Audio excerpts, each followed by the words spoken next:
That's true. He's earning his place. So he's showing up. He's playing with these like legendary players that have been playing for a very long time. He's doing well. Quinn is a perfect fit. I think he's a huge upgrade over Boom. So I think both teams are coming in with really capable rosters. I have a stat, an interesting stat. These teams have never played each other. Never. Ever. Did they dodge at TI? They've been dodging each other, and the only time that Aster has faced any of these players, at least recently, was Quincy Crew in the lower bracket round 1 of, the hell was it? Something. Of a tournament. Of a tournament. So they played against Quinn? I lost it in my notes. They played against Quinn 1. They played against just Quinn. Okay. I think it was TI. I think it was TI. TI-10. It was TI-10. Yeah, it was Quincy Crew. Okay. And Quincy Crew eliminated them, by the way. Well, so they've got beef. They've got beef. It was just Monet, XXS, and Baboka at that time. Gotcha. But they've got beef with Quinn. Yeah, maybe they can get some revenge here on stage. We are very soon ready to head into a draft, so I would like to ask it if we have a clear favorite. Of course, in group stages alone, we saw Gaming do very well. They came top of their group. Aster has said they had to play tiebreakers to even be in the upper bracket. But I feel like being on a stage like this, everything changes. First, what do you reckon? It does, but both squads have quite a lot of experience at this point. I mean, maybe GaimingGladiators is a newer team to make it to majors consistently, but they've had enough now where I feel like they're both on equal footing. Neither of them is likely to have a fan base. I guess Quinn is more appreciated and has memes here, so he's got meme power, so maybe they're more likely to just cheer for him, but I don't really see the crowd going either way, so I just think it'll be about even. I will say that we had earlier, there were some on the broadcast that is here live in the arena, we had some shots on all the players separately. Quinn on camera, big fan favorite. Like there was definitely louder. Everybody cheered for everyone, which was very nice. But Quinn definitely got the loudest cheer. It's from the streams, man. It's the US East pubs. Yeah. They see him in his games, right? They do. The streamers they watch straight down mid, right? Well, sometimes, North America, South America, definitely related in the player base there for sure. And Jenkins Sheep, do you have preferences as to who's gonna take game number 1 here? Or the series, if you will. It's you take the bias from the groups and you want to say Gaimin. I do like Gaimin. I think their game plan is going to be a lot easier, and I think they're more flexible. Like you'll see Doraccio sometimes play carries like the Lina, the Troll, and the Naga, but he can also play way more sacrificial. He'll talk about sometimes Ace is playing this Nature's Prophet, Quinn's playing his Leshrac. There's no room for me to farm, and he's willing to take that hit and go like put himself out and take the hard farm. He'll feed a bit, but he's fine doing that because he knows he can rely on his cores. Whereas Aster is so focused on Monet as their win condition, as their key player, as their coach has said in this season, that if they are able to shut down that condition, then really I'm not sure who picks up the pieces. I think they're all still good, but I think their game plan is a lot more easier. I have an argument on the flip side, actually. Oh, go ahead. Because I was looking at a lot of Gaimin's drafts, and I noticed that so Quinn obviously is playing on a pretty small hero pool in this tournament because he's getting these heroes, right? And he's not getting these heroes in the first phase. They're second phasing his Bat Riders, his Leshracs, his Pucks, and he's popping off, and they're really relying on him to carry the game, just like Aster is relying on Monet to carry the game. What happens if they start banning out Quinn? That's a question that I have, where they're obviously going to identify this in the drafting coming from GaimingGladiators. It's something they could punish. I mean, I see that, but I feel like both of the two teams kind of have like slightly different hero pools. So it's like it's maybe going to be less about countering their strats versus like just playing with your own comfort. Like both teams, that Gladiators are going to get like either Tree or Undyne for Celery. That's going to happen for sure. Aster's been consistently picking Phoenix, and it seems like GaimingGladiators I don't think has even played the hero yet. So I just feel like both teams are just going to get their own strat and just going to try to beat the other person with what they have. Yeah, I mean, that's always a good thing to do in Game 1. It is upper bracket. That's where you stick to your guns as well. Yeah. Big difference from group stage compared to here. Of course, this is the time where teams have had the chance to properly sit down and go over what they learned from the group stage, the daybreak, and who knows what they're going to come up with. Everything might have changed in the day that we didn't watch any game, right? We have to see what's going to happen. One thing that I still wanted to touch upon before we head into this game, we have on one hand the most the most close Bobby situation in the words of Jenkins on the side of Aster, with XXS and Baboka playing together for 7.5 years. Baboka actually has never been in a team without XXS. XXS was like in one team before that or so. I find that amazing. I think that is I mean, it's unparalleled and probably will go unparalleled for a long time to come. Purge. That's insane, isn't it? 7.5. I knew they played a long time, but when you said the years, I'm like, holy crap! It's not even close. Second place is not even close to them. It's insane. That's wild, but it makes sense, right? They're both very storied players. They've both been really good for very long. There's periods of time where maybe not XXS has ever been regarded as the best offlaner, but Bavoka definitely has been regarded as the best for a long time. So it makes sense that they'd stick together if they get along. Their teams are still having success. Yeah, hopefully they keep going. XXX definitely has been regarded as the best player on like certain meta heroes at a given point. Legion Commander. I was thinking Broodmother. I watched him to see like his Broodmother micro at some point. He's like, man, this he's crazy. Spiders everywhere. Before there was like the hotkey for it. He just box selects all of them. He's just super quick. He's like a StarCraft player. It's insane. I couldn't believe it. I didn't learn a thing. It's a good thing. Good talent to have for this tournament since Brood is the hero. Well, I don't think it's going to get through. Yeah. Yeah, every team that has second pick bans at first phase. Every single team does this, right? You don't give XXS Broodmother, especially because they've been picking all sorts of other summons heroes in the off lane, even aside from the Broodmother. That's very true. Just to counter you got the long-term best friendship Bobby situation ever with XXS and Bavoka.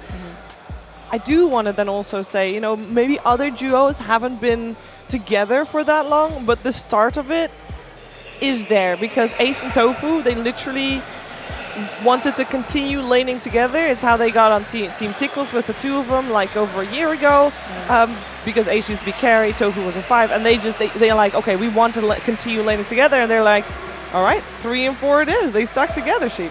It's honestly weird to look at the different dynamics between all these different things. Like, for example, if you look at Saberlight leaving his team, right? He was like, oh, I felt like I could learn more by moving to Shopify. Yeah. So when you move teams around and you start to play with new people, you learn a lot from the other experiences. And then you get to your XSS Bavoka, they must not be learning anything, from each other anymore. But they can still learn together. They've got other teammates. Yeah. And then you have these guys on Gaimin in like the middle spot where they're pretty comfortable and happy playing together. I don't know if they're on that like honeymoon anymore, but I think you're in a good spot if you are making it work and able to work through any problems, because you see a lot of teams in like your East, for example, fall apart. Yeah. So it's always a good sign for me if people are like happy. I feel like Quinn needed the like GaimingGladiators treatment the most. Like when we're talking about like learning from other players, like Saberlight going to Shopify to me is the same as Quinn going to Gaimin. Even though like I know that's not why he went there. Like he went there because it's obviously a great opportunity for him. He wasn't thinking about that, but I think if he did eventually come back to the NA region, like this guy's going to be just a beast of a player. We'll see if he can break the Quinn curse on the main stage, because there has been issues of potential choking happening, and for a team that has been heavily relying on him to every game, he's like 17-2, owning Batrider, Puck, doing this crazy shit. We'll see if that hurts them.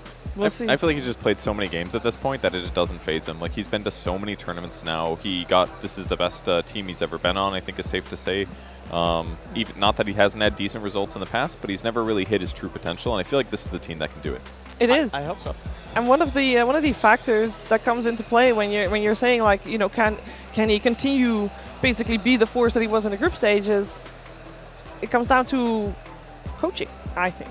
I want to talk a little bit about coach, because both teams didn't just change their mid player. They also changed coach. Aster no longer has Lanham. They have ROTK, which of course, I mean, is a veteran. It's a goated coach. So ROTK on one side, and then the other side, we got GaimingGladiators coming in with a coach that before this event, before this season, before this tour, CY, not a lot of people would have heard about him. He played in a lot of Tier 2, had a little bit of a break, came back, apparently a friend of Ace and Tofu. I think the most interesting thing that Dyrachyo talked about in that long interview actually was that the coaching style is a little different. The previous coach was more like, here's the whole draft. Yeah. I'm going to make most of the decisions, then you guys play it. The way that they described it with CY doing is that the individual players get to make more decisions, which fits in really well with the whole choosing to protect Quinn if he needs it thing. Quinn can ask for runes, but it's not always needed.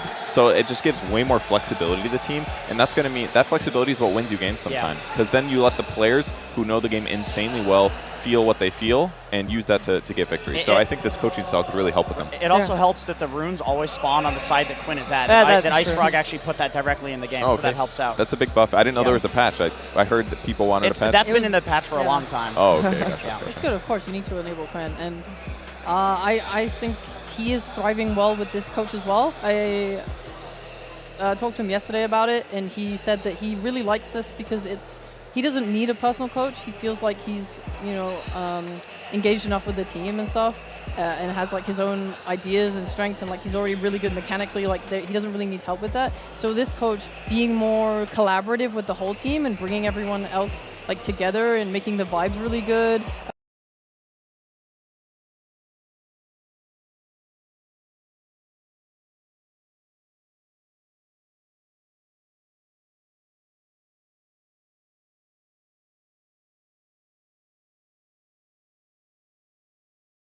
And bringing everyone else like together and making the vibes really good.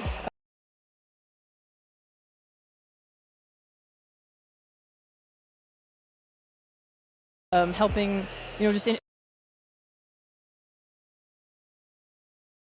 And be like positive and productive. He was limiting them on their drinks. He's like, okay, guys, 1 drink. We got to get that good deep REM sleep tonight, so that we can strengthen those neural pathways. I kid you not. I was bonding with this guy about like sleep stuff. Yeah, you've been talking about it for like months, and everyone's like, yeah, shut the hell up. And he came, and he's like, oh yeah, that deep REM sleep. And I'm like, holy shit, he knows what REM sleep is, my boy. He talks about REM sleep all the time. I'm sick of it. Yet he still drinks like 8 energy drinks. Oh, I'm sorry, 4. I've cut it back.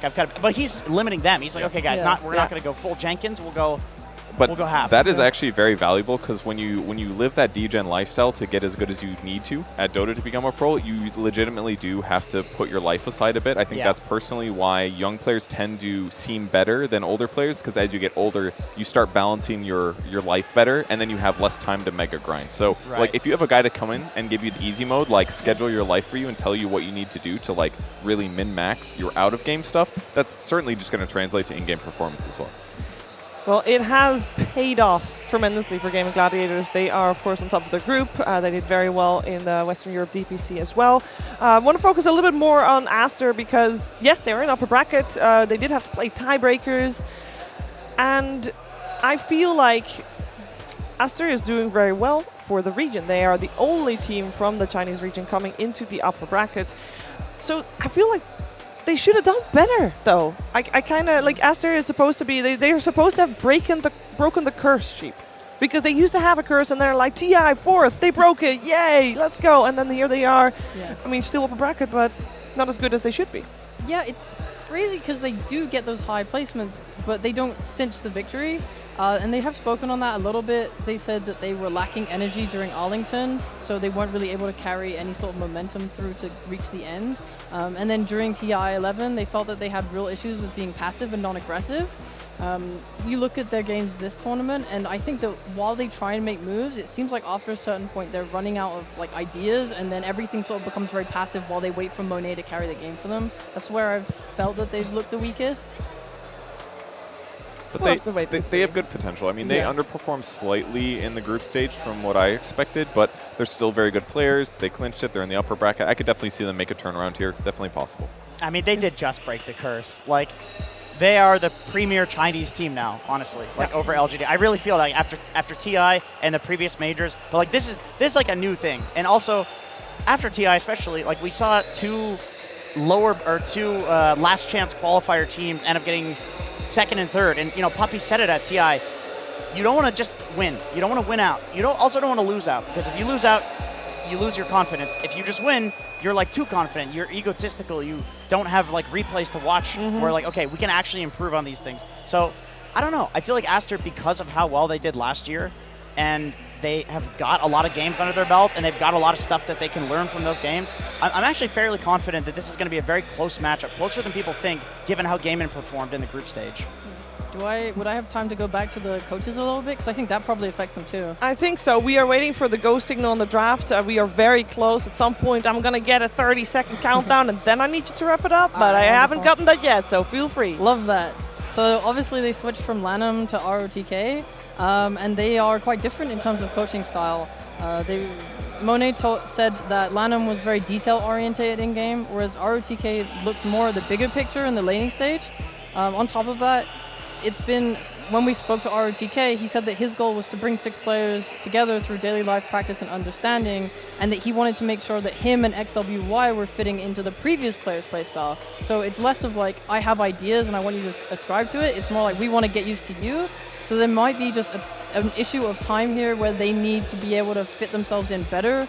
And I know that Monet said that he was, I think it was, yeah, he said he was trying to get used to the new lineup because Lanham was the leader before outside of the game. Yeah. So going from that leader to a new one or not having that, I'm not sure the dynamic now. That's what I'm thinking. It's like, I feel like what's going to have to happen is one of the players in game is going to have to take that leadership, which it could happen in a group stage or it could happen in an entire tournament. Yeah. Obviously for, you know, for their sake and their fans, we're hoping that it's in the group stage. They've figured it out, but it does take a while to integrate a player. And maybe even they try that and they're like, okay, this is not working. Let's like play to XWY. Let's change a little bit. But that's also something that can take an entire tournament, maybe even like a couple of seasons to figure out.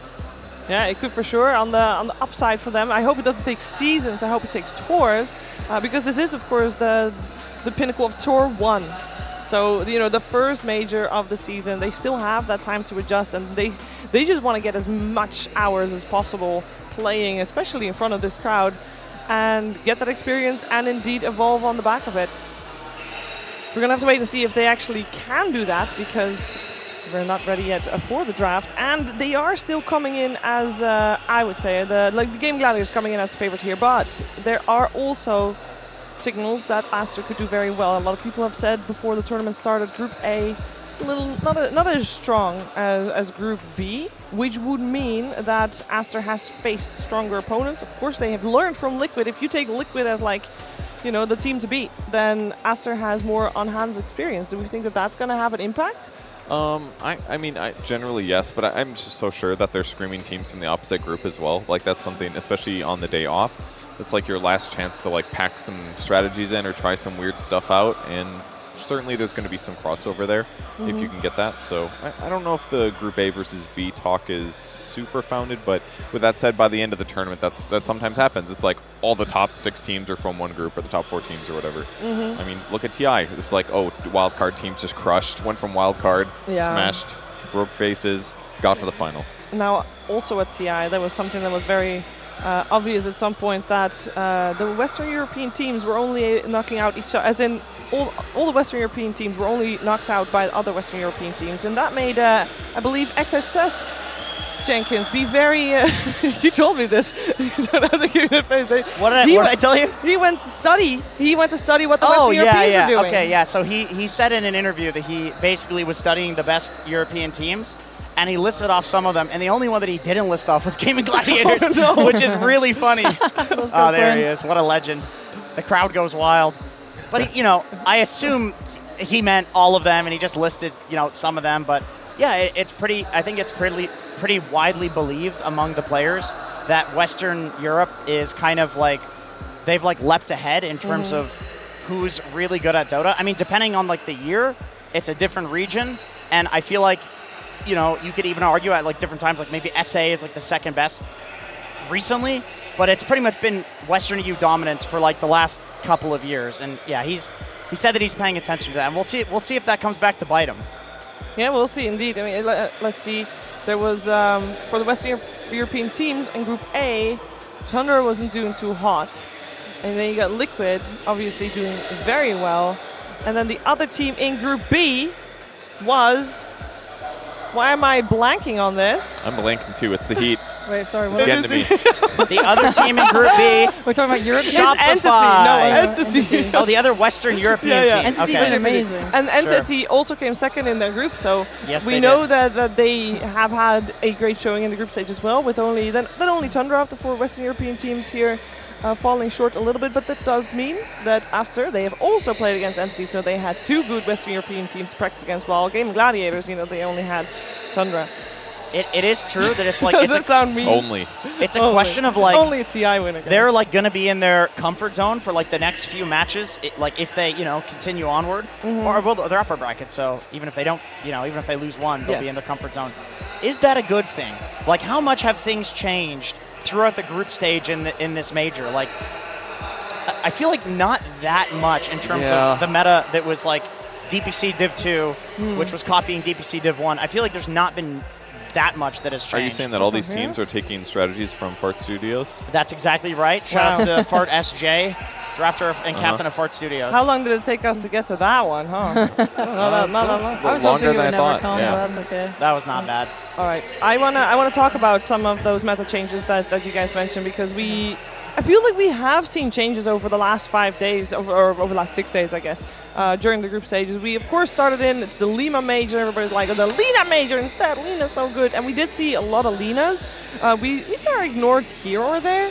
But I kind of feel like... Unsuccessfully, I will say. Yeah, that's not that's true. fair. Liquid is the one team that's factually not scared of Lina. They Yes. don't often ban it. So there are, and considering they're the top team, that's I think a good indication for the future. But it also could just be that they are so good. But it's banned often Okay. in first phase. I was going to say, we've also seen teams try to copy what Liquid has done, like exactly Liquid draft against Lina, and it doesn't work. It's like, it's one of those things that like requires so much coordination. It's almost like you have to practice things. You do have to practice Yeah, maybe the things. one day I has, mean, it made a difference. Who knows? has made a difference. The biggest change from the start to now, though, is probably Undying swelling to like first pick material consistently. Yeah, that's true. Yeah. That's true. That hero came a little bit under the radar. Everybody knew Tree was coming. Tree's still very good, but Undying is now being picked more, I believe, and has a similar-ish solid win rate considering the pick amount. So that's a hero we're definitely going to see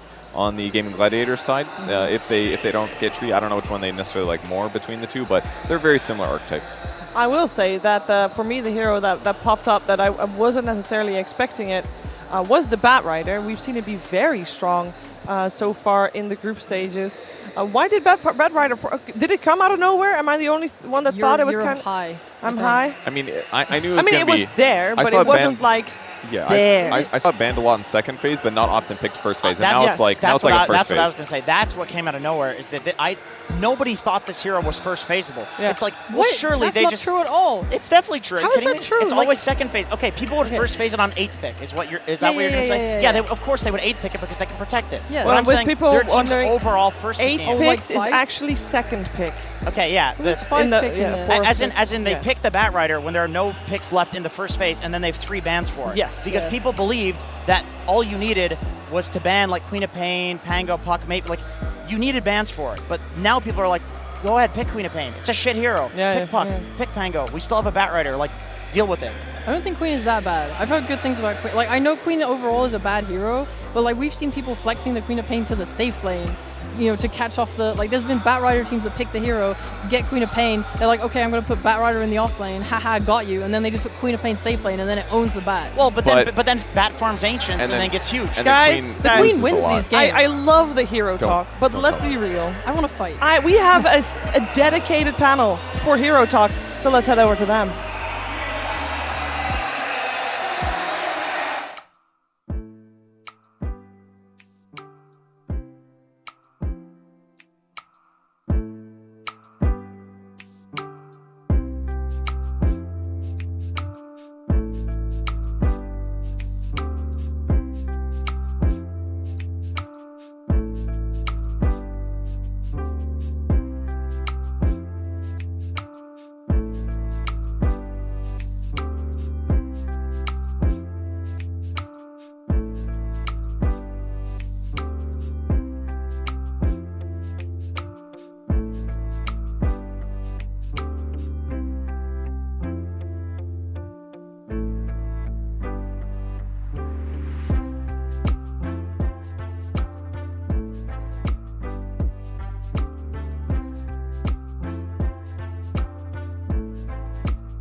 And all here to the draft panel. We are about to get into it. Game number 1 between Team Aster and Gaming Gladiators. This is a upper bracket matchup to determine who gets to proceed in the upper bracket and who drops down to the lower. My name is Snam, joined by Fear and Estini. And Fear, this is a very intriguing matchup. For me, one of the interesting things about this matchup is that right now, Team Aster, there's only 2 other teams in the tournament that have a wider hero pool than them. erstwhile for the side of Gaming Gladiators, only 2 other teams have a shallower hero pool than them. Talk to me about this kind of matchup when one team has a very vast hero pool and the other one has a much more shallow one. I mean, it comes down to specialization at that point, right? So, like, if you are good at your heroes and you can just play a couple, you can make it go a long way. But then you have teams that have, like, a very vast hero pool that can play many different things. That's scary to play against as well. And, like, some of the heroes that I did want to talk about that are very scary to play against Asters is their Enchantress. They first picked the Enigma. This Enchantress's Phoenix has been, like, the crutch of, like, most all their lineup so far. They haven't lost with Ench yet. We'll see if they do want to pick it up here. They don't, like, always first pick it, but this is a hero we definitely have to look out for. We certainly do, Astini. And one of the things that Gaming Gladiators has learned, I think, from Team Liquid as well, whenever Team Liquid has second pick, they always open up with Nature's Prophet +1. And this Nature's Prophet hero has looked terrifying at the tournament so far. So what do you make of the opener from Gaming Gladiators? Where do you think they're going to go with the draft at this point in time? It looks really good because the Prophet's a hero that they can play on the offlane and is a carry. So it keeps the draft open. They get to see more heroes from Aster and decide if they want to counter the core-to-core matchups or counter lanes. It's a hero that they started playing on the European DPC when no teams were playing, so they definitely mastered the hero. But it was very unlikely that teams let them play this hero, so really looking forward to what they can show as Aster picks up Phoenix that Fear mentioned about. A lot of team fight from Aster's side. Yeah, I mean, they love this Phoenix, and I think what's really scary is that Pichu and Baboka, they kind of like a shared hero pool. So when you see this Phoenix, you don't really know where it's going. It could be their 4, it could be their 5, but one thing is for sure, they do like this hero a lot. They like having like this overwhelming team fight. They got Black Hole and Egg. That is incredibly scary to like team fight into. But I did like the ban from Aster here. You were a little worried about Io getting through the pool. But they love playing that Io with the Leshrac, so they actually first phased the Leshrac and got it out of the pool there. And yeah, just to do a quick touch-up on Treant as well, I guess that's their response to like Enigma, right? They're going to stop the Black Hole with the Overgrowth and just a generally powerful meta hero now, getting all the trees on their side with NP and Treant. It's also strong laner. They've always choose a strong laner, either Undying or Treant. I personally like Undying a bit more than Treant, especially because Enigma can kick you out of the lane, and you want to keep your lane when you're Treant, right? You want to save the tower, you want to sit there on the dead lane, you get this farm on a position 5 hero, and then you kind of have 4 cores because you're farming all the sides of the map. But Enigma can kick off this hero out of his tower. So pretty decent still. A lot of team fight. I like that Team Aster is banning some of the more effective heroes that we've seen Gaming Gladiators use. The Ember for Quinn is not going to be available in this matchup. He's played that hero a lot, very successfully, as well as the Sniper being gone. Diracho's played this a couple of times in the safe lane, but the main thing is that whenever you have this Treant Protective here, it does enable these sort of squishier range heroes to be played in the safe lane. Right. Looking at that, it feels like Team Aster is expecting that this Nature's Prophet is going off lane rather than the safe lane, given the ban of the Sniper. It's just leaving the possibilities open, right? Because like playing even Sniper as Enigma is very difficult. Natural Egg hitter as well. So like it's just one of those heroes that just looks like a nuisance for them to play against. So like, I mean, Ace will play this in the off lane, but they can also play it in the safe lane if they wanted to. That's like the beauty of Nature's Prophet here, especially on second pick. They can save this all the way into the last pick, right? Yep. Puck gone, Batrider gone. So what's left in the mid lane here? We still have the Spangolier that we've been seeing coming up every now and then. On the side of Team Aster, XWY has played Tiny, Tusk, and Void Spirits. Tiny has gone away. Hey, can't really play Puck in this game. Are there any kind of Spirit heroes that you see still being available here, Stini? Or do you think that Gaming Gladiators aren't going to necessarily go for Reach and they might go for like a more shell style with a Death Prophet or something?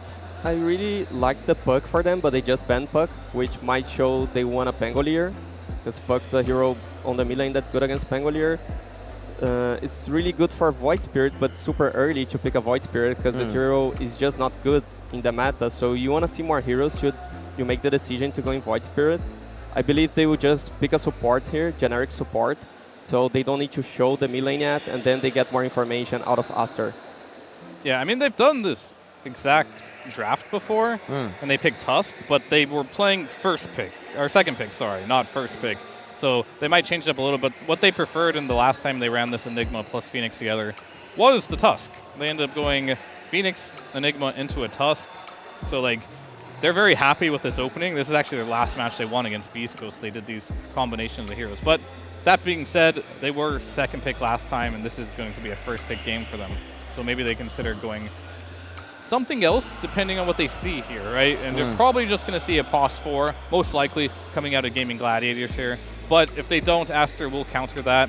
And then if they're put in a situation where they do just need to pick a generic hero, they're going to have to counter something. And I think the best place to start is just like end up picking your mid most likely instead of your carry. So I do think the Tusk might come out if there's, or the Pangolier. No, the Pangolier. Gone, So yeah. I think Tusk is highly likely to come out. How do you guys feel about Snapfire here? Good against the Phoenix in some regard, but in particular, I like the combination with the Strian Protector. We've seen that a couple of times being done by GG and just throughout the tournament. Yeah. Just having that overgrowth with the Morty's Kisses, and always like some degree of lockdown if you are going to have the Snapfire come into the pool.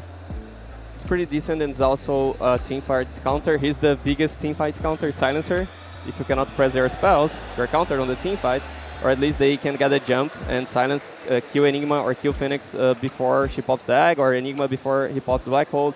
You can definitely also save for the black hole. It's kind of like on this situation that you actually want to use on two ways, but as a silencer against Enigma, you just hold. You just hold your ultimate, and you're going to counter him basically almost the entire game. No, I like that a lot. I think a lot of teams in the group stage kind of forgot about shutting down the black hole, and they were picking more heroes just for like the laning stage, and then you'll see some late game black hole come out, and then Enigma's a great hero in the late game, and that's when this hero is most strong. Sure, you buy Greaves, you can take off global, but just be patient on the silencer. And if you survive the early game timing of the Enigma, I think he's the weakest of all the Zoo heroes as far as timing goes compared to like the Lycan and the Beast. If you shut down his late game potential in the black holes, it feels like you can always win the game. And there's the Tusk we saw. It looks like Aster's just kind of running it back. It's a great hero for the mid lane. It does provide some, BKB lockdown, but say if NP's hitting the egg, you can just knock him up for a little bit. So these type of things help a lot. And this hero just eats silencer. Like, if they can get on top of him, kill him right away, that's another win condition for being able to get these big teamfight ultimates later on in the game. I'm worried about their lane, because Silencer, it doesn't seem like NP carry. Silencer NP, it's just a weird lane. Silencer needs some frontliner. Maybe you can go Troll, that's amazing against Tusk, but not that good against Enigma at all. The hero pool of the carry is gonna be getting lower and lower. There's Naga, which would be a huge counter to every Aster hero here, in my opinion. Death Prophet. So this Tusk is probably going to be going into the 4 position now if this DP is going to be picked up, because I can't necessarily see them putting the safe lane. So this will be the first game in the tournament that XWY is playing the Death Prophet, and it's not one of these heroes that necessarily requires you to be a specialist on to do really well with, right? It helps a lot, but you don't necessarily have to be in that particular position. Is there anything left mid that you think can deal well with what the Death Prophet is bringing to the table, especially considering that it has to be a hero that can survive rotations from the Tusk? I mean, we've seen some Queen of Pain in the past be used mid. I guess Bat is gone. Sniper's gone. For Quinn's hero pool, I guess he will probably pick his hero. I mean, you could do NP mid, but that's not really a Quinn style type. So they have some interesting things. But what is Storm. That's not really a matchup you particularly win mid with normally. And you're against the Silence. I think this is a very risky pick in a lot of ways. I mean, Quinn is an amazing Storm Spirit player, to say the least, so I'm very interested to see how this goes. But what is very interesting for me is, will this DP be going mid? It kind of like has to. I agree with you in that regard. But at the same time, XYW, he hasn't played that style once. He's always been a Tiny, a Tusk, a Puck, an Ember. He's been the Storm himself. So Aster's like making some adjustments here, which makes you wonder, is this going to be improvement for them, or is this going to be something so new that they really have to adjust a lot to coming into this group main stage? I agree with Fiorestini that the Storm Spirit does feel a little bit worrying in the laning phase, right? But after the laning phase, there's not that much lockdown for him. And at some point in the game, if he does pick up BKB, only really afraid of Black Hole at that point, right? You should never get hit by the Supernova. Tusk doesn't really do anything mid-game to the Storm Spirit anymore. So what do you think Team Aster need to do to try and address the Storm Spirit pick in the mid-game, given that they should have an okay lane against it? Because when you think a carry against Storm, you think anti-mage, and then you think I shouldn't be thinking anti-mage. If they get a carry with the fast tempo. Troll, I think, right? I mean, he has the perma root. Yeah. He loves the hero. He's playing for potentially Nature's Prophet. He doesn't get a last pick, right? So for a Monet hero, Troll is pretty decent for Storm in a lot of ways. If you get a lucky bash, a lucky root, and then it's over for Storm. So how do you boys feel about Ursa as well? That feels like the other option that could potentially come out of him. Yeah. I mean, I don't hate it. I mean, he does like playing it a lot. It's fine. But he is potentially playing into a counter pick that could be pretty nasty. But I'm just taking a look at their bans here. It looks like they're going to have Enigma. They're banning for Enigma here. I like to throw a bit more because of the lane against Prophet. Yeah, I mean, but it could get banned here by Gaming Gladiators. They have one more ban. I'm sure they've done their research, knowing, Monet's most played hero, Troll, with their crazy high win rate. It's gone. Yeah. So he's not going to get it. So is he really going to be that one-dimensional to just be like, pick me Ursa here? Or is there something better he can get throughout this pool? And that's always like going to be the question. Like, Drow Ranger has a silence. That's a hero he's played before. Is that better than the Ursa?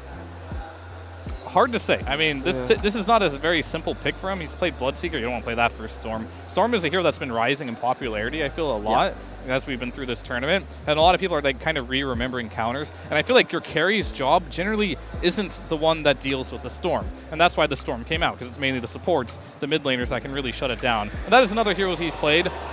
Don't you just put NP maybe offlane now if you see this Morphling and pick something to deal with the Enigma at this point if you are gaming Gladiators? And it seems like that's the option. There's the Drow. Drow comes out at the end of the draft here for the side of GG. Astini, talk to me about this Aster draft. When you look at it and how it's all come together, right? What's your feeling overall? What's your read on how they've constructed this particular 5-hero draft? They're thinking a lot of team fights, purely team fight, but they need to get away with lanes. That's the thing. Like, if it's a 5-man team fight, they will win. But also, during the game, I don't know if they can match the pace, especially because there's an MP, Chauvin Waves, there's Storm. They don't have enough catch against Storm, in my opinion. So I feel like GG can just avoid them in the map and avoid those big team fights. And if a big team fight happens and Aster uses a big cooldown, such as Black Hole or the Phoenix Egg or AXO, then you can do Roche and apply more pressure in the map. But I feel like it's easier for GG just to avoid Aster, get small pick-offs, and progressing the map without needing that huge team fight. Because Aster, you're gonna pop the egg, you're gonna pop Exo, but you don't have any catch. Like, how you start on a hero is just the Tusk. It's so much on the Tusk, and it's not a core Tusk. I'm looking at this GG draft here. Afia, what's your read on the situation? What do you think they need to do to be able to shut down Aster and make sure that the small thing doesn't come fully online for Monet? They definitely need to make sure the mid lane, they make rotations here, because I think Quinn is not going to have the easiest laning stage against the DP. But if he comes out okay with it in the laning stage, and the Enigma plus Tusk also doesn't run over the Drow, they stabilize and just split push for a while. Like, you know, as Stevie said, they don't have a lot of catch. Their main catch is just going to be a Tusk, position 4. Keep dodging them. You have NP, you have Storm. Play that type of game. Get your item timings. Play around the global later on. But just, like, don't fight into the overwhelming team fight and just try to minimize your losses in the laning stage. We're going to find out what's actually going to take place here in this opening game between Team Aster and Gaming Gladiators as we are about to head into game number 1. The first matchup in the main event, the first game of the upper bracket. And to bring you this hype, we of course had to bring some of the incredible casters. And now our duo, Cap, SVG, game number 1. Take it away, gentlemen. Bring us the hype. Oh, I don't know if we need to bring you the hype because honestly, the crowd out here is already bringing enough energy, but we'll do what we can to match them. I'm Cap, this is Avery. We're going to take you through the opening match of the Lima Major. It is Aster, it is Gaimin Gladiators, and it should be a pretty interesting matchup. I think we were excited to be able to see this series going on. Draft was pretty interesting. I mean, they pulled out the XWY Death Prophet. I don't know where they pulled it out from. Yeah, it's hidden in a box under the stage or something. I haven't seen this the entire tournament. It's very off tempo for him as the mid laner for this team. I mean, you're looking at this draft. Who's initiating for Aster? It's Baboka. Baboka. It's all on Baboka. It's all Baboka, they have baby. no other jump. So you're putting it all on your 4, which is why the draft panel was talking about it's a bit of an unconventional pick for XWY because he has generally been playing those jumpers, playing the stunners, starting those fights. Death Prophet does it in her own way, though, right? Now you're looking at him to go in those Roche pit early, force the fights around all this team fight that Aster have. That's where their lineup shines. You need an objective forcer. Different playstyle for him, though, so we'll see if he can handle it. I don't know. RLTK has faith. I have faith. That's all I need. Yeah, I saw the stack of papers he was rocking inside the booth and they're setting up. He was ready to go. Yeah, and if your drafter has at least 20 papers, then somebody's going to win. It's like a 5% buff, at least. Yeah, it's the paper buff. The paper buff. Yeah. Started by OG with the paper meta. You know there was nothing on those OG papers. They just did that to psych out everybody else. Yeah, psych out everybody else. There was never anything. They were just masters stacked. of the psychological game, man. That's why the next season you saw Bulba go in the booth. He had a full ream, 100 sheets. It's getting escalated here. All right, well, what about the other side of things? I mean, I think the panel did a very good job of highlighting the strengths of both teams. And for Gaming Gladiators, Quinn on the mid lane, super important to this team. They chose the Storm Spirit in this matchup.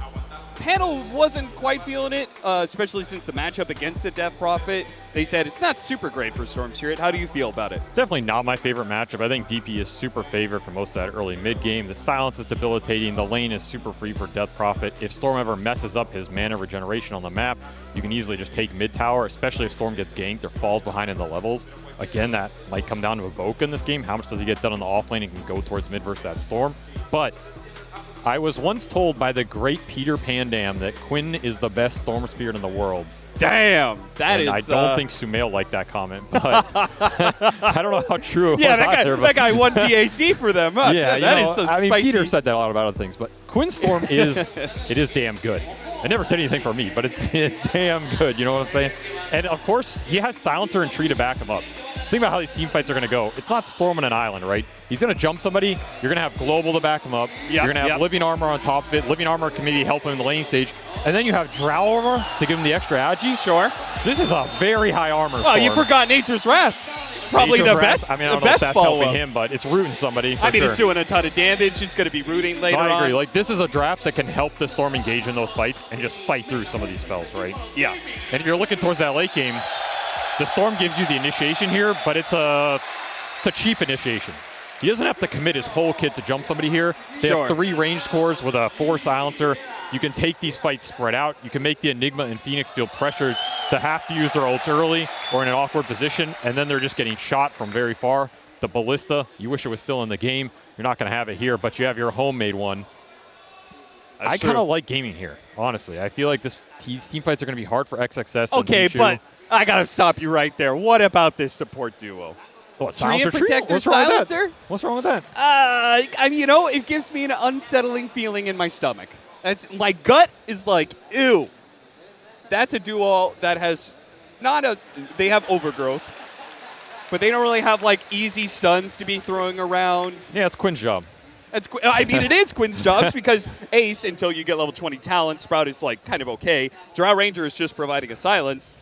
You already have some silences from Silencer, so I feel like there's a weird overlap there. It's a lot on Quinn, the man on the screen right there. I think the downfall of these types of support duos, I mean, okay, I will say Gaming have played these types of support duos the entire tournament, though. Yes. They've been playing a lot of Disruptor Tree, which I think can be similar, and that the downside is your damage out from the supports can be fairly low, especially in a burst situation. Let's say that XWY gets the BKB in this game, Monet gets the BKB, Scotty, Territory on this Morphling. Your supports are not dealing any damage to them. It's all in the cores. They have a very high tri-core damage lineup, which is why I think this works. But generally, yeah, you do not want to fall behind in the early game with this type of support duo. I'm not sure how well you guys can hear it here, but the crowd has been super receptive. And honestly, for a day one of LAN, the very first series of the day, too, a lot of people in here. It's pretty loud. A lot of excitement Honestly, going I don't on. think I've ever heard a crowd cheer more for Quinn. Oh, yeah, they're doing a Quinn chant. He was the highest cheers of anybody. I don't know what happened. That guy somebody should study that man's PR for how to turn it around. Yeah, maybe he hired somebody. I can tell you, South America was not fans of this guy for a long time. The pub culture did not do him any benefits there. No.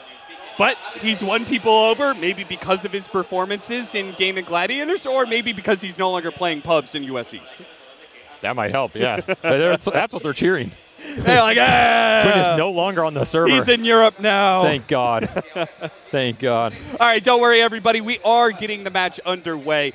We see the loading screen going on right now. So we're getting into it here.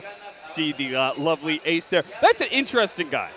As a player, he's very interesting. Can you describe him as like what he brings to the offlane?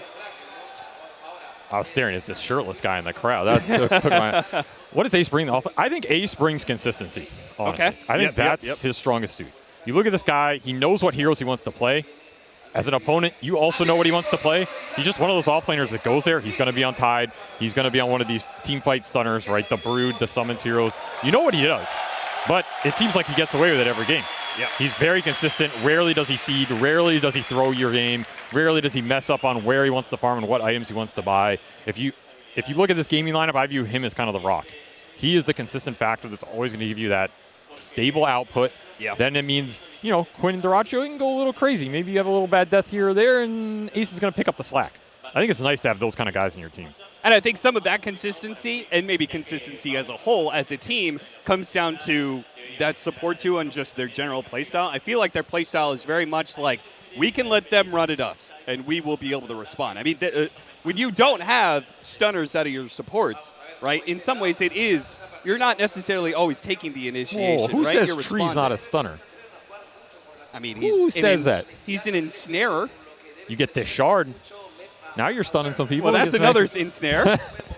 It's as good as a stun. I mean, if you look at this Aster lineup, the roots are going to be pretty nice this game, honestly. Yeah. These heroes get really debilitated in the fight. You kite them out, BKB goes down, triple range core Drow lineup's going to go to work, right? Yeah. Especially if your one save is this Tuskar. Again, I feel like so much weight of this game is on Boca right now. You have to get good saves in the fights off potentially a Storm Jump later. You have to make sure the initiations go your way. You have to how make do you sure get saves but also start the fight at the same time? There's so much here for this Tusk. And Yeah. Tusk is, all right, this is a cheeky play yeah, right this here. is interesting. They're going to split the XP 3 ways, though, Yeah. which I don't think is great for Ace. I mean, maybe they wanted Dream Protector to get a faster level 2? Well, I think the upside of what they're trying to do is they're trying to shove this wave in very fast to Monet. Yeah. Morphling, when he loses lane equilibrium, as we have a quick pause here, when Morphling loses lane equilibrium very early in the lane, it feels pretty bad for him. He's not that great at playing super far up until he has later on some mask for health regeneration, or the Linken's build used to go the ring, right? Sure. And you can Yeah, kind of yeah, just yeah. walk him down the lane and right-click him. This is probably an equilibrium play here from Gaimin. I kind of like it. The downside is you did split that ranged XP to 3 heroes. Yeah. Feels a little bad. I mean, Celery feels good about it. Yeah, he certainly does. He's going to show up to his Drow's lane and be like, what up? I got extra experience. And, Also, a little extra XP going the Treant's way in a lane versus Enigma, where he's going to get cut off a little bit. Yeah, So maybe that's true. maybe it helps him there. I don't know. It's a very cheeky play. I mean, have I not think seen level it 2, before. level 3 is so important to Dream Protector's success in the Yes. laning phase if he's matched up against a hard lane. And this is one of the harder ones. I'm not sure if Enigma Tusk is stronger than Enigma Tiny, but it's close. pretty debilitating. It's close, yeah. If you get caught off here on the Drow, you are done, especially level 2 or 3 Eidolons. Lane is going to be super strong. Quinn is probably mad about that pause because it messed up his CS, but you know, what can you do? already in his head. We did get 3 bounty runs picked up for GaimingGladiators, though, so I'm sure he's at least happy with that little bit of extra gold that's going his way, which will help him get that faster bottle, which is needed in this matchup because you can see XWY is already trying to put the pressure on. Yes, and Quinn's had a rough first wave, so he's going to bleed a lot of regen here. Really needs that bottle to come out ASAP. Still, I'm looking at the side lanes here for Aster. I think Aster need to execute these side lanes pretty well. They cannot give up bad deaths on the cores. You're going to fall too far behind on the map, especially playing versus a Nature's Prophet lineup. These early games are really important versus Hero, because if he snowballs, he starts taking your towers. Basically the ultimate map constrictor in the meta, outside of you're playing a dang strong Naga Siren match. So I would look, again, towards Ace. You want that rock in the game who's going to crumple up the map for Aster here. Give him a good laning phase, and he's going to go off to the races. Yeah. This is one of his comfort heroes, too. And this guy used to play carry, so anytime you put a carry in the off lane, they generally like Nature's Prophet. Yeah. Let's talk about the support duo for Aster, because their opener was the exact same opener. The first 3 heroes was the exact same as their last game in the group stage against Beast Coast. Enigma, Phoenix, go for the Tusk. This Pichu, a.k.a. Siamese Cat, like this Pichu Phoenix, He's they gonna have just a seem rough to one. be obsessed with like a lot of team fight, but it does cost them their lane. This is not a fun Phoenix lane. No. I would expect this safe lane for Aster to lose hard. Silencer hard counters this hero on lane. You can't really play aggressive with the dive. You just get right-click down, get your Insap. Furion's going to put Treants on you. Your Morph's going to get hit here. It's a very rough safe lane for Aster, and that's where XWI has to make up mid with it. Yeah, he really does, Quinn. He's going. One more Crypt Storm? He's going to go for it. He gets it. XWI with the first blood. And he just Quinn made it got look greedy easy. for that double CS, man, really and he did. pays the ultimate price. And XWI Oh, is no! not even losing He got anything on the lane. silenced right before the dive away, so that means Pichu's going to die as well. Oh, dear. Just misposition on this Phoenix once, you're going to pay the price. And of course, not of course, he does not feed the inch yet. Kidding me? It's a very tough lane for Pichu. He's going to have to hope he can make it up somewhere in that mid game. Yeah. He can at least get to a situation where if we get the mask on Morphling, he can go ahead and go jungle, and then we can leave the lane over to the Phoenix. A little bit, yeah. You still have to be worried about Gaimin making any rotation down there, kicking the Morph out, taking the tower. It's good that XWY is off to a start here, because he's going to need the biggest start he can get.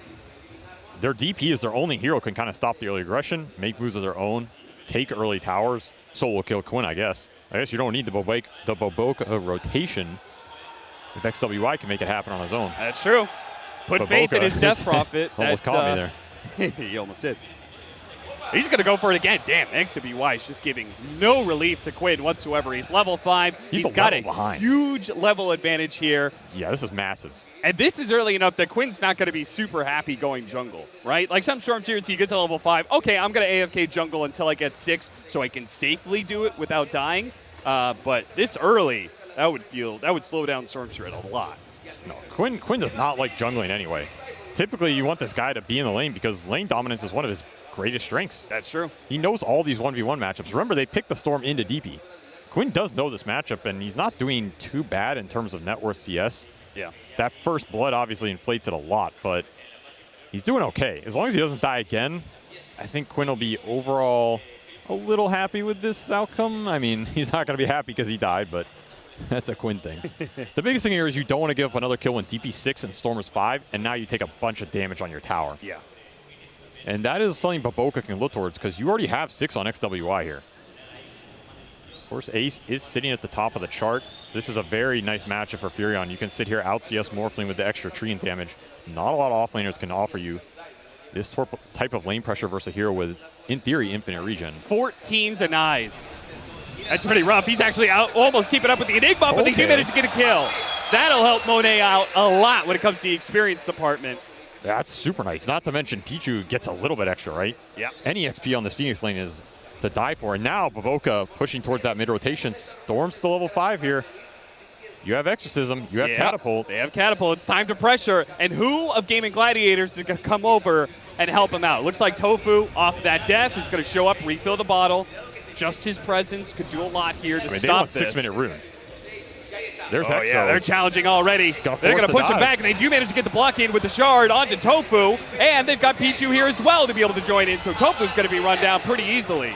And even better, the 6-minute rune, that power rune spawned bottom. So XWY just, get this kill, get this power rune, back to hitting the tower.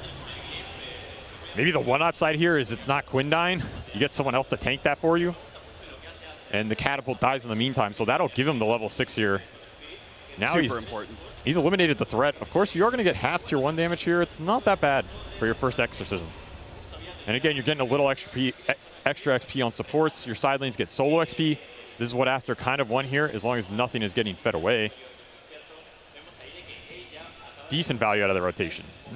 Not some chain feed they were hoping for on Quinn, but sure, can only ask for so much. And you're going to lose some of those opportunities with Nature's Prophet getting level 6, because now, any aggressive move could be met with the Nature's Wrath teleport, which is going to be scary. But if they can get a kill on Terraccio, that'd be super nice. But he already got up the Gust, so he just pushes away the Tusk and heads back to the jungle. That is the X factor you have to consider. On these aggressive moves by Boboka, you have this Furion that can come in. You have Silencer who's going to have some counter initiation. Tree can armor somebody. These dives are going to be difficult. You can't overextend. You can't overextend on these tower pushes, especially when you commit the Death Prophet to them. You have to be careful and you have to play it smart, or else Ace is going to punish you very hard. He doesn't even have to come to the fight necessarily. You can be killing your bottom tier 1, just ult. Maybe it wins you the fight. Yeah, I feel like a lot of the MOs of Nature's Prophets right now aren't actually using that teleport. They're like, I'll do Nature's Wrath, but I'm going to split push for the most part. Terraccio pushing back. The Enigma XXS is going to be able to catch up to him. Hit him with the Malefice, but they have Leech Seed, and they have multiple TPs coming in. So Boboka is definitely going to die for this one. He falls. Terraccio stays alive, but they've moved all of their heroes up here. I guess you baited out those ults. That's one way to look at it. Yeah. Quinn rune goes back in. Open for the power rune, uses all of his mana. He's going to make a run for it. It's an illusion rune that'll help him get rid of the fire spirits as well and start battling up. A slowdown from Tofu with that curse, and Quinn's just going to be perfectly fine.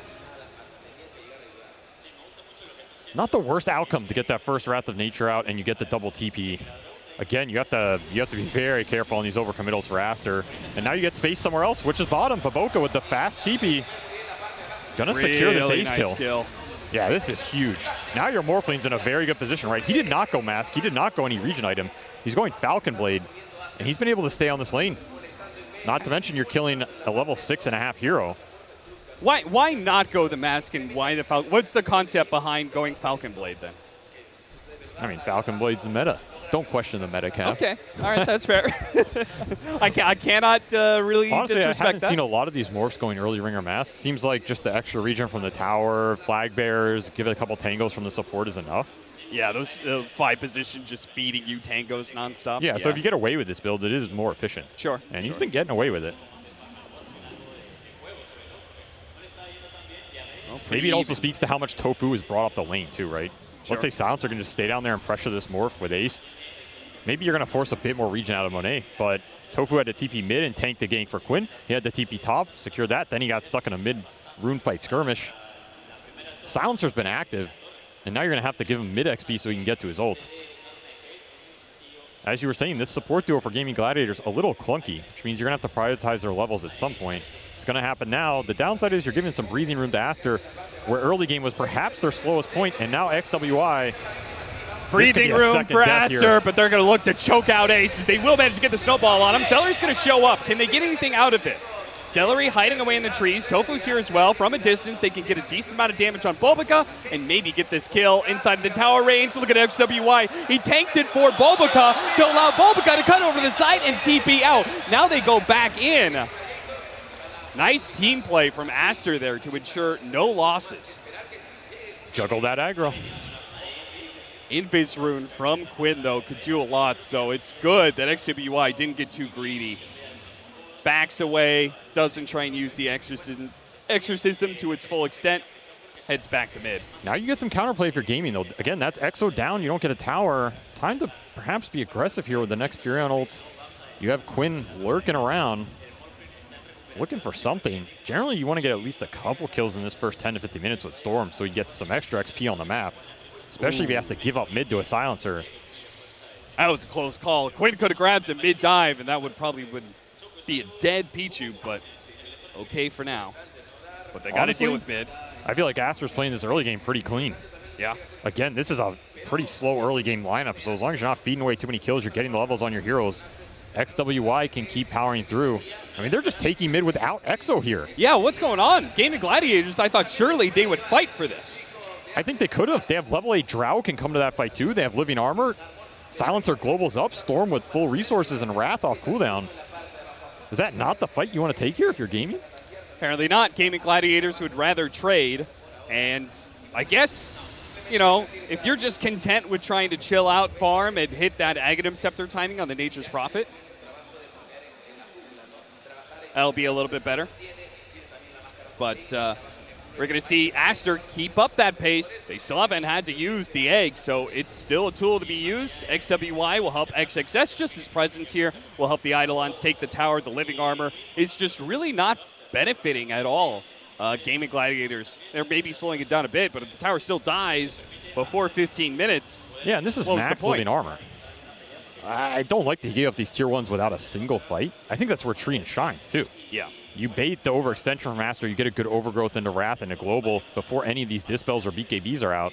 These are the fights I think Gaming should be happy to take. It's also the way you can get Storm accelerated in this game because Quinn is sitting down there and he's not going to have a huge amount of space on this map, especially the way this team operates. Their side laners are very farm heavy. If he's not involved in the skirmishes or the fights, it's easy for Quinn to fall behind on a hero like Storm, who doesn't naturally shove the waves out like a Shrek or a Pango will, which is generally what he's been playing. Normally, when I think that teams are being a little bit scared to fight, I think it's a sign of nerves, right? I mean, we're here on land right now. There's a big crowd. They've had to wait a while to be able to get the tech issues solved. Maybe it's just the fact that Gaming Gladiators, a little bit nervous, don't necessarily want to take a team fight that, you know, could just blow up in the game for Aster if it goes wrong. It's definitely true, but this team fight for Aster only gets stronger. You're talking about Silencer Tree. Another downside is the Dispels, the spell immunity, makes this support duo a lot weaker. And you're going to have a Greaves on Enigma. You're going to eventually get to some Dispel item on XWI. He's opting just for BKB Rush here. Pretty interesting. I kind of like it. There's not a lot that's going to punch through this. If he just gets BKB into an armor item especially, BKB Shiva's Death Prophet this game is a menace. Yeah. Global Silence going to be used because Quinn ran up into the high ground there, but did they chain the silence? I think that was not a whole lot of silence there. Meanwhile, they're fighting up in the top lane, and Ace is going to show up for this. XXS blocked in after the Midnight Pulse, but they're going to start backing away from XWY he's going to be slowed down by Celery. Doracio does manage to finish off Bulbaca, so we're going to have a trade-off of supports here. With the Exorcism used, I feel like in some ways that was really great for Gaming Gladiators because they already lost that tower. So what's that Exorcism going to do? That's one way to look at it. Otherwise, they lost that tower before they had to take that fight. True. Still, they get out of there with minimal casualties. However, you do have Global down. You have that Trine ult down. At least Ags up for Ace means this Wrath of Nature is on that 60-second cooldown. That's where this hero shines. That's why he's been picked so much. Yeah. Monet getting involved, pretty nice for Aster here. He's going to get some extra golden XP on this Warplane, who is, again, just going Manta first. So you are going to have triple Dispel first items here for Aster. It's going to help them take these early fights a lot. And the big question for them is, when do you do this Roshan? Is level 2 Exo plus the triple Dispel enough to force it? This is what this lineup's designed to do. Yeah. You don't want to get split on the map too much here if you're Aster, because the second one of you gets picked off by this Furion Storm combo, you're going to lose a lot of space. Dispel is insanely valued to this game. Multiple silences, multiple ensnares. You want as many as you can get. Yeah. And nice little ancient stack going on here, though. Yeah, but look who's taking it. It's Quinn, right? Yeah. Because he hasn't been able to find anything else in this game. So he kind of needs to keep his farm going. If he had found kills, you're saying this would have been the Drow Rangers farm, right? Yeah, you'd rather have Quinn killing heroes than ancients. Sure. He's going to try and complete his Witchblade off of this ancient stack. So maybe they'll feel like that damage will put them over the line. Meanwhile, Doracio and Celery, really interesting that they still hang out here without a tower. I can't help but feeling like part of that is Nature's Prophet. Being this far forward without having a tower to TP to is super dangerous for a carry. But if you have a global hero like Nature's Prophet, and if Celery can just run interference, then maybe it's really good. I mean, they have two global heroes. He already has a Hurricane Pike. And again, going back to this Aster draft, normally it'd be scary, but who is catching him? It's Tusk with a shard. That's true. it. There is no other jump or stun in this game. So you have a Hurricane Pike, you're invincible. He's a god. Tofu is far from invincible, but the Tumbler Stoic gets him over the shard. Now that's just baited in Bulbaca.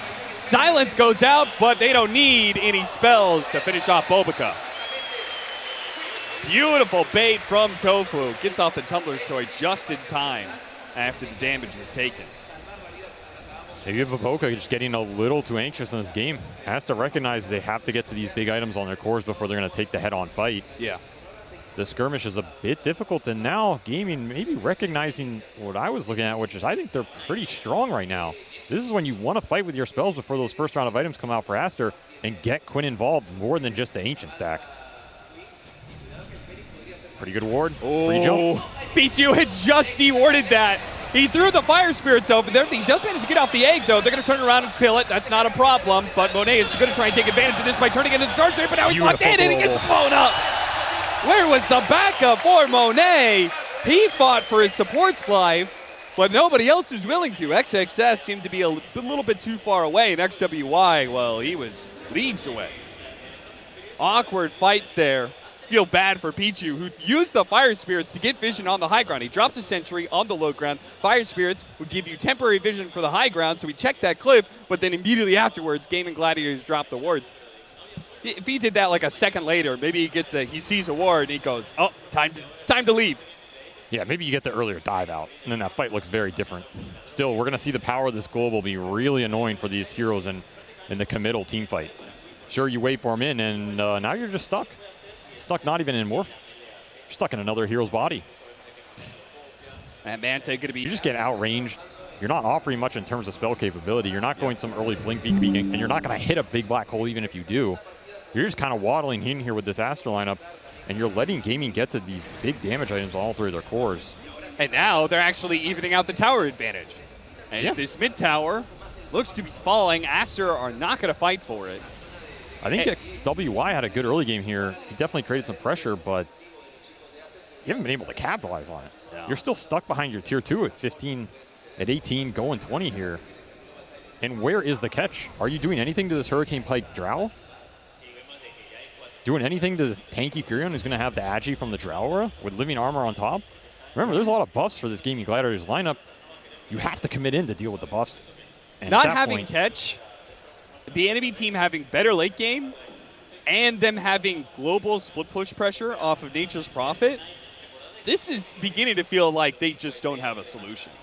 I feel like that is a puzzle that can only be solved by winning the early game and snowballing, right? And getting early Roshans and you know, like stacking that, but because they're not ahead, they can't take Roshan confidently. Roshan helping you scale into the late game where you have the catch is the answer here for Aster. And this is, there's no other play here. You have to force it with the level 2 EXO and BKB on your Death Prophet. She's not going to have a stronger timing for the next 10 minutes here until the second item, which is going to be super slow if you don't get this. Which is a huge opportunity for Gaming Gladiators if they take this fight, and it's good. It's going to be a disaster for Aster. They get the initiation on a Bulba Cup, but at the same time, Stormseer in some trouble. He gets off the attack, but he dies instead. The XWY with the BKB timing pushes back Gaming Gladiators. A jump forward from Monet is going to be able to catch Celery as well. And oh no, 3 of them stacked up, and XWY is feasting on some heroes. Gets pushed away by the Gus. That Spirit Siphon is going to be able to break. Hurricane Pike pushes him away. XWY has got to be careful of that damage. It's a lot of Frostbite,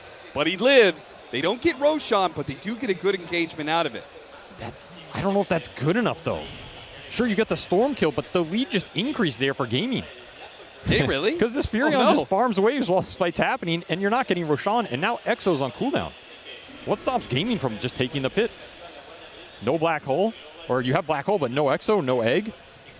Monet has no ult as well. That was him joining the fight, getting a Storm pull off there to try and kill the Treant. Yeah. You're lucky you catch Quinn there with a Malefice into silence. Otherwise, that fight doesn't even necessarily go as well as it did for you. I would not be surprised to see Gaming make an aggressive move here, try and just take Roshan for themselves. They can even scout the triangle with Treants. And yeah, here it is. Jump anything here if you're Quinn. Taking Roshan themselves, that would be a huge game-winning move, but it does come with certain risks, right? I mean the risks only are the Black Hole, though. Ultimates, but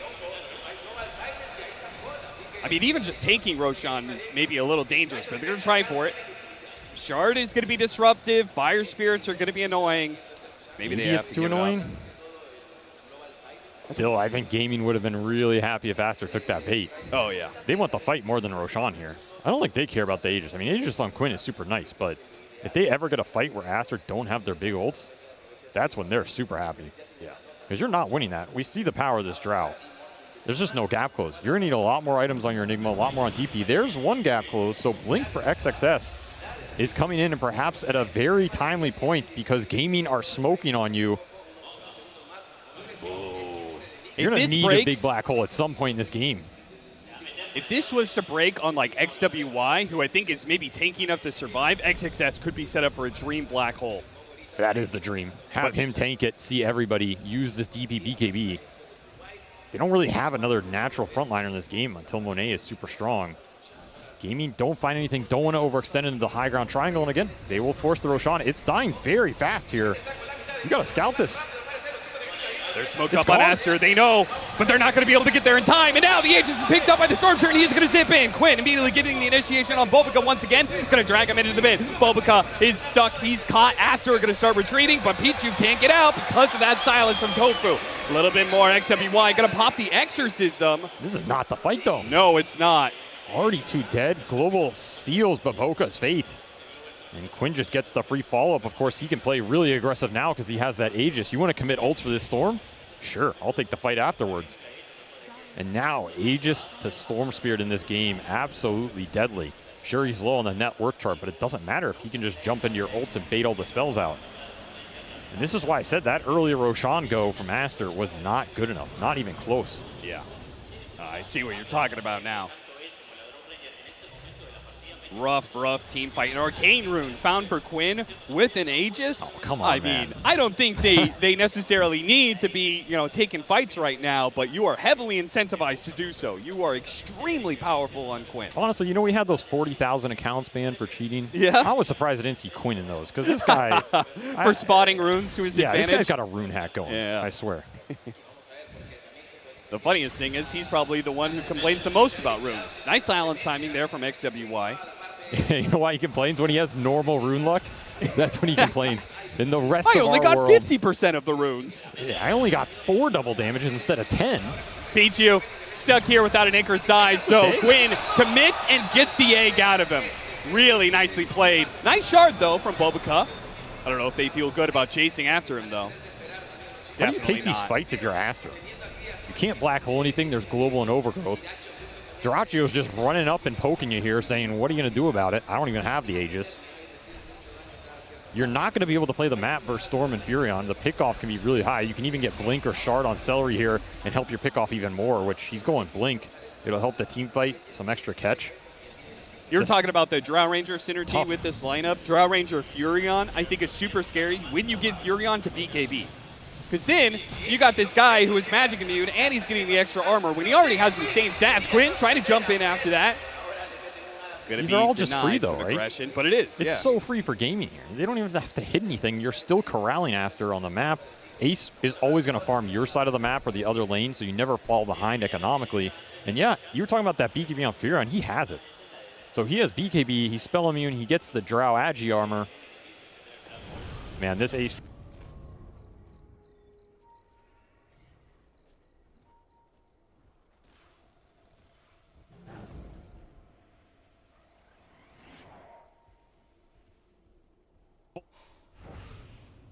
Can't ask for anything more on the Storm Spirit. Putting them hacks to good.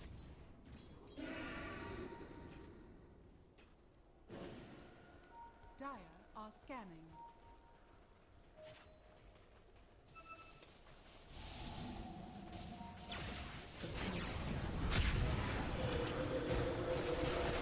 Snowball going out the shard, looking to be able to catch somebody. Still Duraccio is perfectly healthy. XWY tries to run after him, but he goes back to the rest of his team, but now he's going to be caught.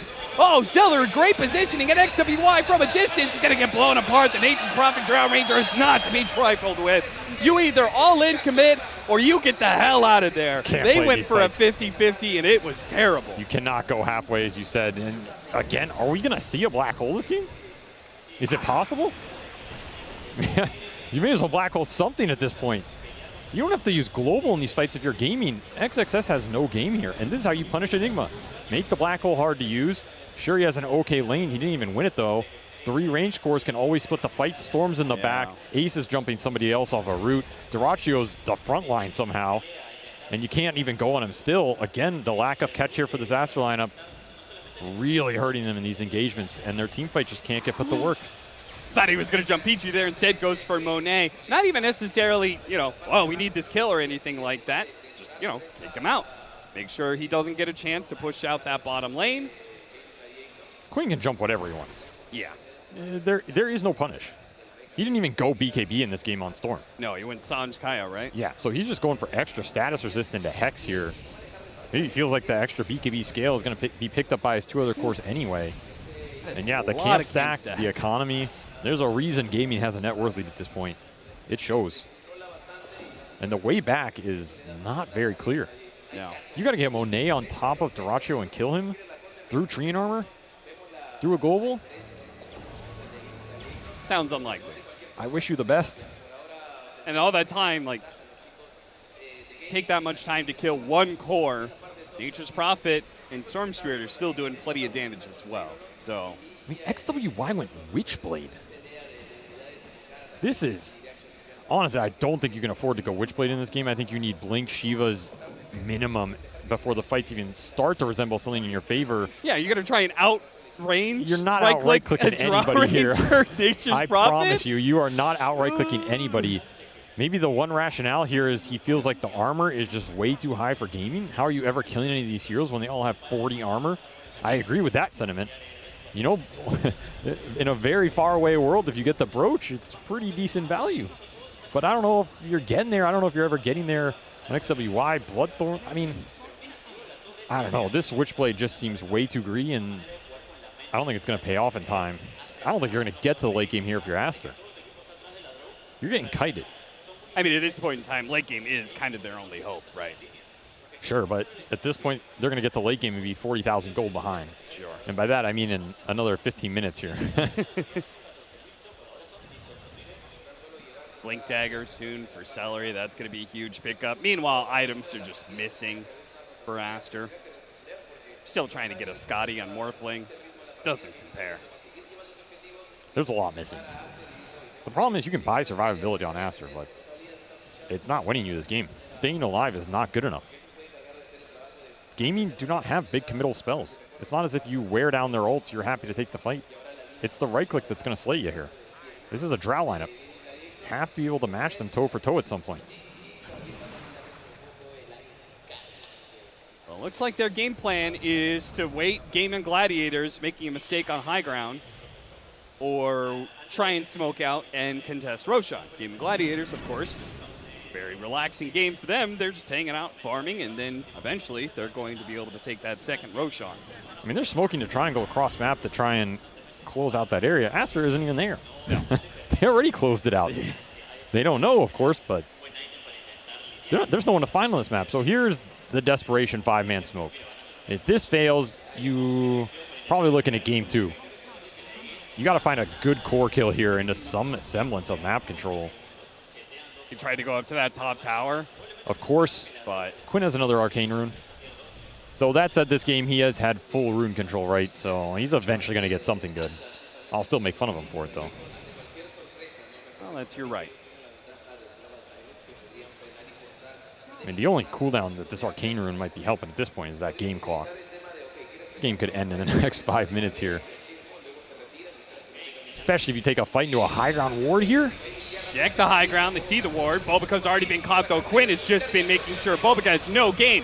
Their initiation is gone. So now XWY, well, he's going to be caught as well. Caught inside the Sprouts. Immediately overgrowth after the BKB, which is perfect. XWY is going to try and Spirit Siphon heal himself. Over to the side, they do have the Supernova. Durachio going to go for the dieback death onto Bulbaca and then try and kill the egg. A little bit too much for that, but who cares if the egg explodes? Quinn's going to be able to catch him before he dives away. Just too easy. Honestly, these goes they feel casual almost. Oh yeah, and it was a very fast Roshan. So with the dieback, let's just go ahead and take Roshan, shall we? 30 seconds left on the Aster supports.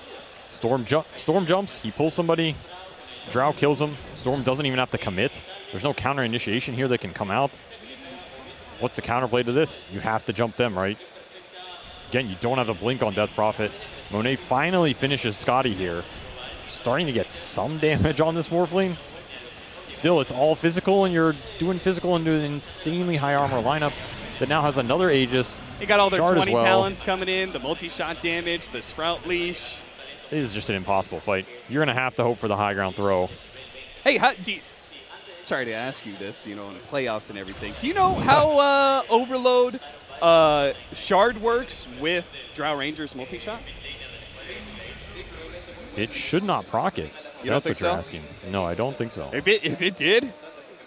If it procs it, it's only going to proc it once. Yeah. There's no way it's working on the multi-shot hit. I'm just more so saying this multi-shot is already almost killing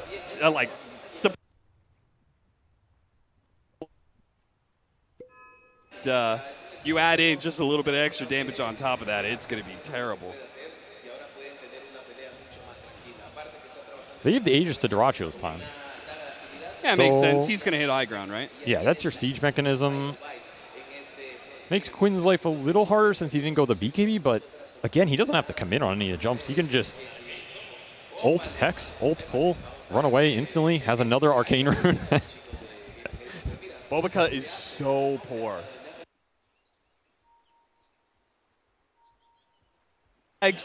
Tusk Eggs might be able to, help you hold this high ground against an insurmountable lead, basically. But they do smoke out, catch Celery, but they don't kill him, and the overgrowth goes down. They get the black hole until the Supernova immediately denied by the Global Silence.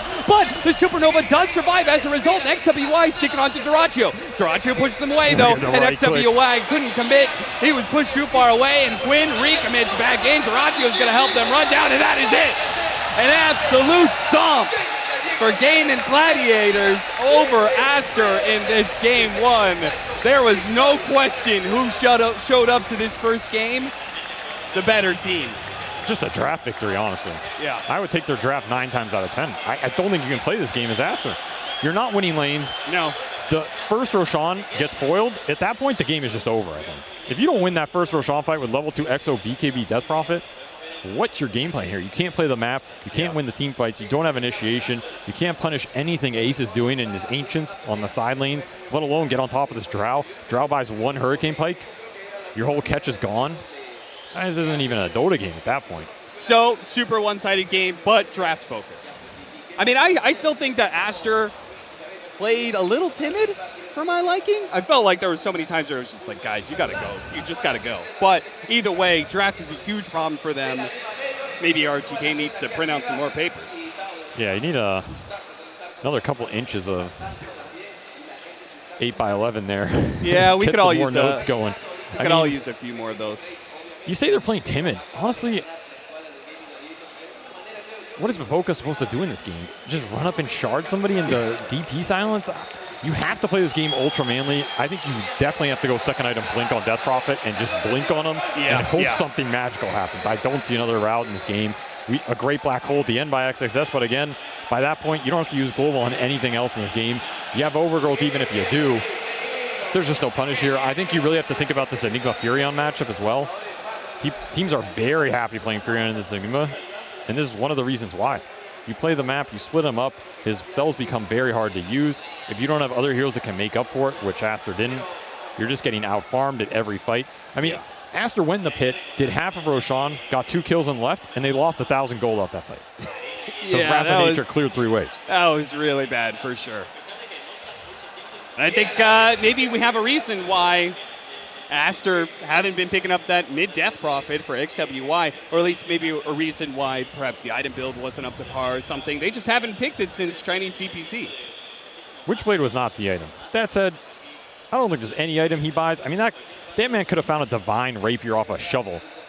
I don't think it would have changed this game. I don't think anything about that game is changing. Yeah. So, items aside, I don't agree with the Witchblade, but nothing would have helped him there. And yeah, it looked a little uncomfortable. There's not a lot of playmaking. There's not a lot of laning to get ahead, so the playmaking isn't necessary. At this point, I'm being redundant, but just an outdraft. Too relying on this Enigma is just going to be powerful because it's powerful. I mean, what did Enigma do for you in this game? All right. Well, that was game 1. GaimingGladiators showing why they were top of their group with a pretty strong showing. But we're going to go ahead and head into game 2 here in just a bit. We'll be right back.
first game of the Lima Major here at main event goes the way of Gaming Gladiators against Aster. It's of course a best of 3. We'll see if Aster can make a comeback, and we'll head into that third game. But before the second game, we're first going to break things down and tell you our opinion of why things that happened as they did. I'm joined by Jenkins, Sheep, and Purge, and I want to take it back because of course Gaming Gladiators won the game, and they were very strong, especially towards the end, but it didn't. Aster definitely had a good showing. It didn't always look like Gaming Gladiators was going to have that massive lead towards the end, right, Sheep? Yeah, they did a really good job early. Not only did XWY run a clinic on Quinn in the mid lane, got that first blood, was pressuring his tower, but Baboka on his Tusk was fantastic. Every tag team cooldown, he was running at Drow top. When he managed to force TPs there, he then swung to the bot lane, killed Ace there. I think he had a very active and very clean early game, and they managed to take that top tower, managed to take that mid tower, and were just really controlling the first 10 minutes-ish. Yeah, it really made the Gaming Gladiators lineup look like it was bad. I was just like, man, they're just getting smashed in every single lane. And then they hit that like mid-game timing where they started pairing 2 of their heroes together. They get some pickoffs here and there. And then like in their late-game timing, it's like, oh, they have 3 ranged heroes that love right-clicking, and they have a Drow Ranger. They do so much damage. Yeah, I agree. I mean, the thing with the early game, though, is like, it looked to me like a Treant game. You know what I mean? Where it's like, yes, they were doing a good job on Aster, running at them, and yes, they were pressing their ults, tag teaming off cooldown, whatever. People were getting armored. Global Silence was coming out. They weren't. If there wasn't a Treant in that game, then those fights go much more horribly for Gaimin, and then probably off of some of those fights, they actually get a tower. So to me, it looked like, oh no, they're not like obliterating a tree early, so therefore like Gaimin's going to protect the towers and then get to that late game that Purge was talking about. They also used wards really nicely for that too. Like they had at least 2 wards in their own jungle on like high ground cliffs and on the ground, just like protecting the area really hard and not allowing Aster to be as aggressive as they hoped to be. Now there was, I think a lot of people might remember, we've brought it up on the panel several times, that in an Arteezy interview, he was talking about scrimming Western European teams and being impressed with their new and improved lane tech, and we've been ever since trying to figure out what this lane tech was. And we did see Gaming Gladiators before the lanes even hit each other for the first time. We saw them take out a range creep, Jenkins. Was that the new lane tech Arteezy was telling us about? So I think you can go farther than that. Like the reason that I really liked that from them was because whenever you're laning against a Morphling, this hero's like completely useless at level 1, other than the fact that he has like really big damage. So the ideal state for him is that he gets like 2 or 3 waves in front of the tower and he just denies like 3 range creeps and then gets the level advantage that way. Because Nature's Prophet, like the way he would get range creeps is sending his treants on it. You can't do that if the range creep is like basically in the tower, right? So they kill it before the lane starts. They shove the creep wave into the tower. It bounces back and all of a sudden Morphling is like barely level 2 and then the lane is directly in front of their tower. The way that you can extend that lane tech even farther, which is a little riskier, is you do the same thing, but instead of killing the range creep, you block the creep wave with 3 heroes. So that's the important thing to me, is that they brought Celery there to do that as well. Yeah. Because there's only going to be 2 enemy heroes there, but sometimes the enemy dual lane is actually stronger than yours, and you can't do that. Even killing the range creep, you'll like trade too poorly in doing that. So yeah, this is something they've clearly practiced, and it worked out because Ace was monstrous that game. Yeah, it definitely had the right impact on the game. It did, and you saw them get that kill on Phoenix in the lane pretty soon after the first blood happened because they were getting their levels faster. You're playing into a silencer. I think this Phoenix is something that Aster have a massive comfort in, but they've ended up drafting Enigma and Phoenix both into it and really struggled as a result. Yeah. I think like Phoenix as well felt huge pressure every single fight from Quinn on his Storm Spirit. He always went in and made them use the egg, so their egg was never used like favorably on top of this black hole. Yeah, that's actually a really vulnerable thing about both Enigma and Phoenix, is that you are not very good at like fake jumps, basically, because you basically want to say, okay, they're jumping this guy, I sunner him, or they're jumping me, I'm looking for the right black hole. But against Storm, who can jump in and out like that and play with his food a little bit, especially when he gets Arcane Runes, it's just so much harder to play Dota if they can run at you against those heroes. So maybe Gaming figured out what they need to do. Now, it was Aster favored for a little bit in that game for sure. The biggest turning point, as very frequent, is of course a Roshan fight. And I want to talk about the Roshan fight because the first Roshan fight, actually, if you look at it completely objectively, is like, wow, Aster got 2 kills. And, they weren't able to finish the Roshan off the back of that fight, but number-wise, they won. Explain to me why that wasn't the case. I mean, it's because their heroes are like okay at taking Roche. Like Tusk Morph, structure, but they had used the DP ult for that fight. And Gaimin, like that to me was just an extension of the early game, where Gaimin's ability to like disengage was just so powerful. Like Treant Silencer, you cannot tell me like two better heroes at like disengaging team fights. So like it felt like Aster had to commit, but they're like playing into two supports that's literally the exact thing that they want you to do. So the moment they run up some high ground, it's like, okay, do we chase here? Do we not chase? Like our DP ulti is down. It's a tough question. Yeah, and their egg was down as well. And we heard our commentators say it as well, that while that fight was happening, I believe Ace was still farming on the map, so even though Aster kind of won the fight, they still lost gold overall. They have the lane pressure, exactly. Aster's like this full 5-man lineup against a Silencer. Like, it's just so hard. They had to hit the Silencer and the tree in one black hole in order to win a fight at some point, and that's never going to happen. No, and this, of course, this is where well, Gaming Gladiators kind of started off their aggression after the laning stage. We had quite nice amount of jumps coming in from Quinn, and this is the fight that we talked about, because at this point, I thought, okay, Gaming Gladiators is making a comeback. Or sorry, Aster is making a comeback, but yeah. Drawtio did so good on Drow this game, in my opinion. Like, he really felt like a high damage dealer. Not the typical Drow where it's like, I'm playing the whole team fight to just not get killed instantly. Yeah. No, he was in there. He was in there for sure. He did great.